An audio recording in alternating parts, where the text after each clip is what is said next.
Richard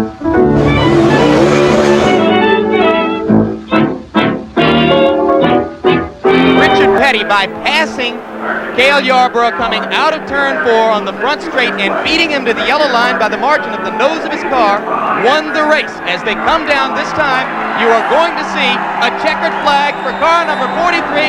Richard Petty has won the 200th race of his incomparable Grand National stock car racing career. Richard, congratulations to you on this terrific occasion. Mr. President, thanks for being with us. Well, pleased to be here, and it's been a very exciting day, and I join in the congratulations. Hello people, it is me, Porky2007, and welcome back to another custom video. And today's custom video is going to be special because this has been a long anticipated custom that I've been wanting to make, and that would be 200th win Strip Weathers, aka the King, which of course is based off of Richard Petty's scheme that he won his 200th career win with. Anywho, without wasting more time, let's talk a little bit about this race that Richard Petty won his 200th win with, and of course the custom afterwards. The year was 1984, and the Firecracker 400 was being held at Daytona International Speedway. On the last few laps, a caution was called out for a wreck, and Richard Petty barely snuck his way for the lead when he crossed the yellow line under caution. So Richard Petty had the lead over Cale Yarborough, and after the final lap, Richard Petty won the race, and of course won his 200th career win, which is actually the most wins out of any race car driver in any premier motorsport. No wonder he's called the King.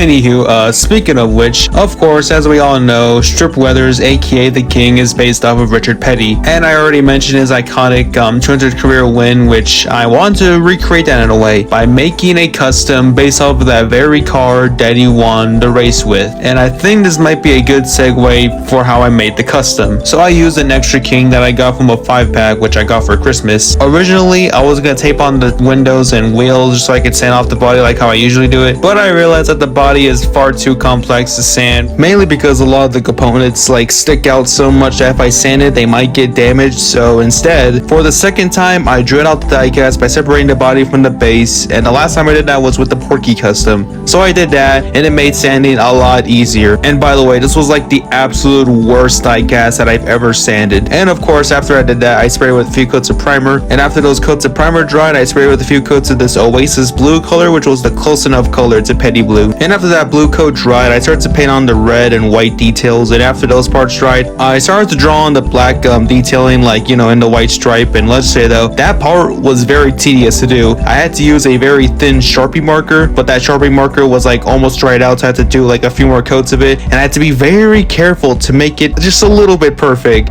and that was very tedious to do. But the final result does look really nice. And this is where we get into decals, where after a year and a half, those long awaited King decals can finally be used. Well, almost all of them, because some of them do have some questionable details, like the 43 for the roof is white instead of maroon. The 43s for the doors are missing their red and white details, and the Dynaco logo for the hood is the much more modern Theropod logo instead of the older Sauropod logo. And oh yeah, the secondary sponsors were missing the background colors. So then thus I went back to Procreate and I fixed all of the issues, and then boom, it made the custom look perfect. And I just realized that I didn't really need those eye decals because the regular eyelids on the King diecast match almost decently with the rest of the body, so I kept the eyes and the spoiler the same. And then boom, 200th win, the King is now finished. And now let's move on to the conclusion. So that's pretty much how I made my custom of 200th win Strip Weathers, aka the King. And let's just say though,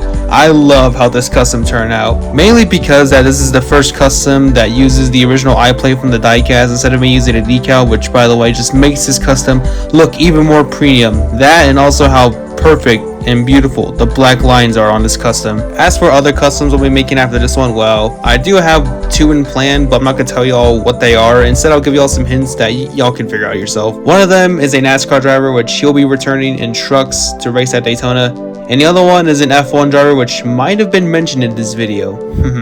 Anywho, I hope you guys enjoyed this video. If you like this video, we'll leave a like. If you want to see more content like this, subscribe, and by the way, Boulder.